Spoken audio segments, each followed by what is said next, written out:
I did it again. I bought another hoopty. What's up guys, my name is Nick or Olsen Auto, and I bought a $200 non-running, barely rolling, and not stopping dirt bike. It's a 1986 Honda XL 250R. It has 2 exhausts, 2 carburetors, and 1 cylinder. It's definitely quite a unique bike. So I saw it for 200 bucks. The guy delivered it, which is pretty cool. He says he has some other stuff for it that he should be looking for, so hopefully that's true. But I'm gonna see if I can make it run today. We're gonna pull the carbs off, clean them, clean out the tank, put some fresh gas in it, see if I can get it spark, and if I can get it spark, gas is easy enough. So let's look over this thing, see what's wrong with it, and then see if we can get it running. Like I said guys, this is a 1986, it says that somewhere on the bike, I think, probably, I have no idea. It's a 1986 Honda XL 250R with the Fire Engine Red 250cc 4-stroke dual carburetor single overhead cam engine. It's got a 6-speed manual transmission, no rear brakes, no front brakes, no clutch cable, no key, and no paperwork, so hopefully it's not stolen. Anyway, so obviously all the fuel lines here actually look decent. Like these ones look new, like someone maybe tried to work on it. But what I'm gonna do, I'm gonna pop off the side panel, the seat, the gas tank, needs a front fender, but I'm just trying to get it running today for as little money as possible. So let's go ahead, let's get disassembling. So before we get into this video where I start disassembling this bike that's currently assembled, because that's just my thing, is buy cheap dirt bike or motorcycle and then disassemble it, I want to ask you guys to go ahead and hit that subscribe button and the notification bell so you guys can stay updated on all my videos. I haven't been uploading for probably a month and a half, but that's going to change. So in the past week I bought 3 dirt bikes. I sold one of them already, but I bought this one, and I have this right here. This is my new race bike, enduro bike. It's a 2003 Kawasaki KX125. Now that bike does need a little bit of work, but it runs, it rips, it's great. Oh yeah. Alright, we got the seat off. Now it should just be this one bolt and then some fuel lines for the tank.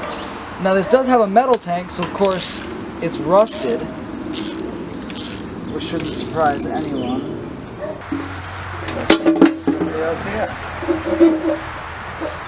So given the rat's nest that we just found in the air box, I'm gonna go ahead and just pop off the whole air box. So wrestled the air box out, obviously huge rat's nest sitting inside of it. Now trying to get this dual carb system off so we can clean those. I think this is a fuel pump, I have no idea, maybe just a big fancy looking filter. I'm really not sure much about this bike, all I know is I want to hear it run. So clean up the carbs, new gas, as long as it's getting spark, probably should run today. These are 2 very unsynchronized, very dirty, and very stuck KN carburetors. This is half of the intake boot. It's like super crusty, like look at the big cracks in it. So this is one of the main flaws of this bike, is it sat. So as you can tell, it just has old crusty rubber everywhere. I'm gonna have to replace all of that. Gonna have to rebuild the carbs, very obviously. So I'm gonna order up one of these boots for it. I'm gonna order up everything I think I might need, possibly a carb rebuild kit because this one's a little shot, and then hopefully we'll have the bike running soon. So that's the end of day 1. I cleaned up this surface right here. That boot that goes from here to the carburetors is no good, totally bad. So I ordered up a new one of those. It's like 70 bucks, so hopefully it's not all dry rotted. That'll be in about a week. What we did do, I changed the oil, obviously not permanently, just so I could kick it over and see if it runs safely. The rear brake is now freed up, and it actually rolls pretty well. The fork seal's probably shot, because now I actually have the front brake and the rear brake, so it rolls. The front brake actually works, and I pressed on the front brake and compressed the forks. Yeah, probably needs some fluid. So, given that, I still think I have a good chance of rolling chassis here. That is decent. I need to throw some tires and tubes on it just so it rolls good. Cleaned up the bar here, just sort of sanded all the rust off, so now the tube is not what's holding us up. The cables are actually pretty smooth. Super smooth, actually. So the throttle cables are good. The carbs, plural, single cylinder dual carb, sitting in a bucket full of chem dip.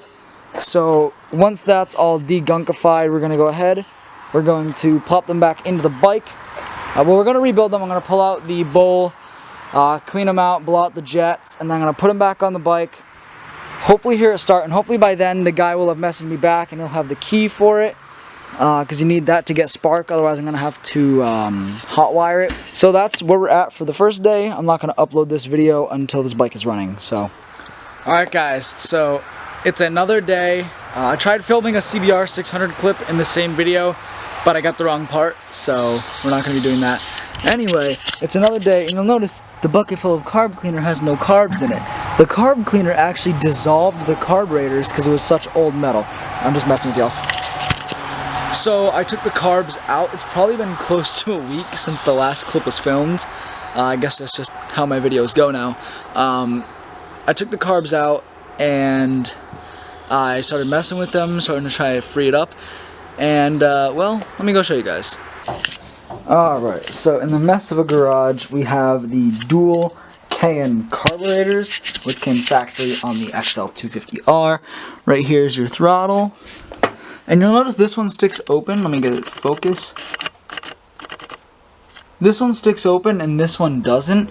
Not sure how much of a problem that is. I highly doubt it's factory, but I could be wrong since I'm a little bit confused as to why. Since I'm still a little bit confused as to why the heck there are two carburetors on a single cylinder. It is a radial 4-valve combustion chamber engine, so 4 valves, 2 exhaust, 2 intake. I guess 1 carburetor per pair of intake and exhaust valves. I would highly doubt one valve would run richer than the other. This one would run richer because it gets less air.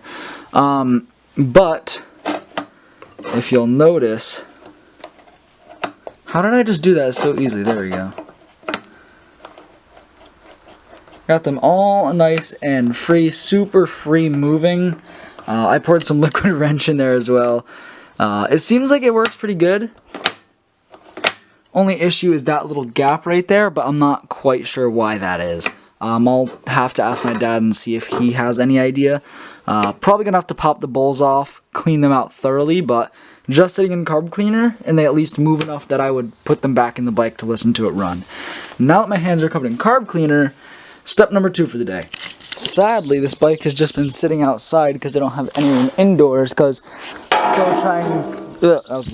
still trying to get some sort of storage unit to work on these bikes and to keep them. But since I'm moving soon, it doesn't make sense, so I really am just kind of waiting. Not sure what I'm going to do with this bike when I move. I might sell it, might keep it in a storage unit, not sure. But I have some work I want to do on it today. I have nothing going on, so let's go ahead, remove my tarp.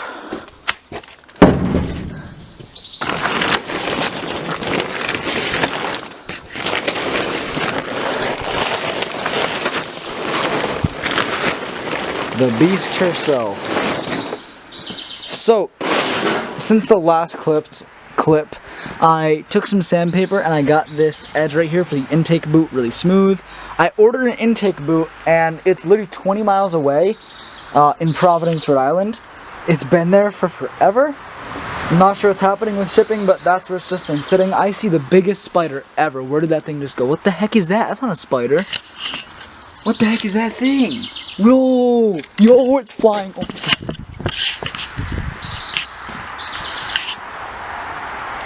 Holy shit, guys. What the was that? Yo, that thing was massive.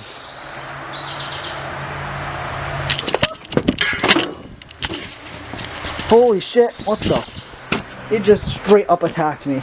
No cap. I'm going inside, I can't. I'm back inside.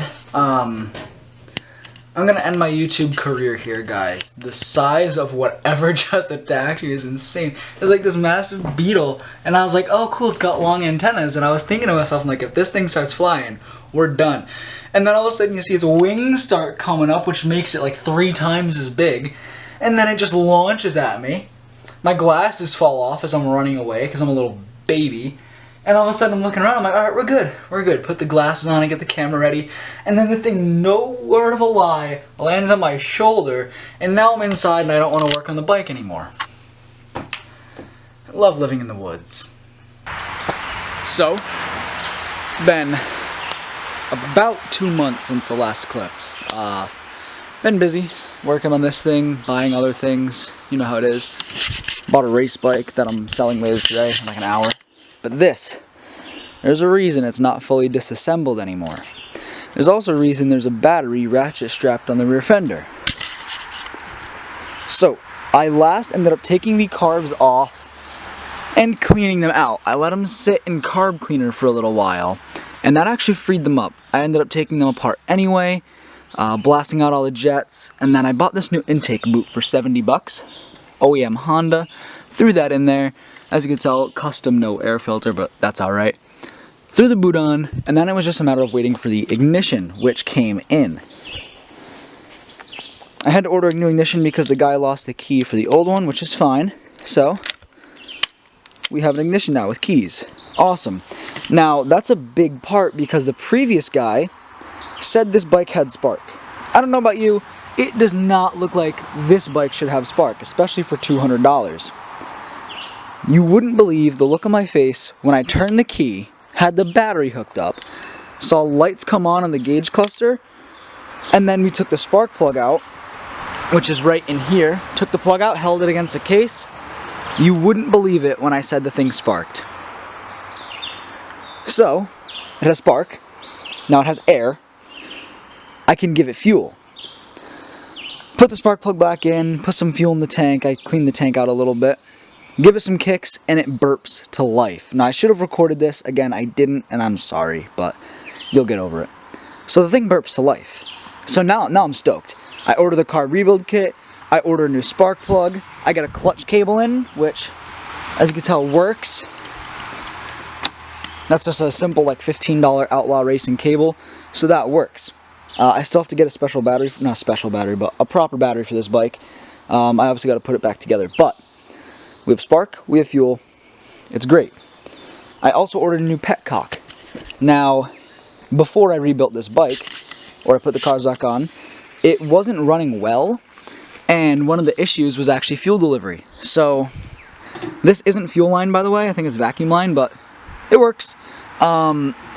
This is a brand new petcock. The old one, they have a little filter in them. It's like this long. It's in this pile of parts that I've taken off. As you can tell, very organized. Here's the old spark plug. A Ziploc baggie of bolts. It's in there somewhere. Anyway, I take off the old filter, which goes into the gas tank. It was so corroded to the gas tank I had to use pliers. It's supposed to pull right out. And now, it went from slowly dribbling fuel to a perfect stream. So the petcock solved our fuel issue. But there was another issue. It still wouldn't run no matter if I used choke, no matter how I rigged it up. So, my new spark plug came in yesterday. And I'm like, alright, you know, I got it. I paid $5 for it. I'm just going to throw it in. I doubt it'll fix my problem. The guy had the wrong spark plug in this bike. It was gapped probably about twice as wide as this plug is. And the nut that you actually use to tighten it was about twice as thick. It was a totally wrong spark plug, and I'm surprised he didn't blow the bike up trying to run it. So, I throw my new plug in, and then the thing starts first kick and holds almost an idle. It was a little bit low. I had to give her some gas to warm her up. I also have to fix the throttle cable because it's sticking somewhere in the cable, but it started like first kick.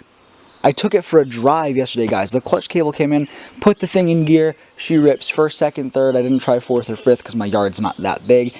I even got the front wheel off the ground a little bit. So, before I end this video, I feel like I need to prove this to you guys. I can't show you the $200 dirt bike with $100 in parts. $300 runs and drives. It's not pretty. but it does run and drive. So we're gonna hook up the battery, gonna put some air in the rear tire, turn the key, kick her over, and take her for a rip.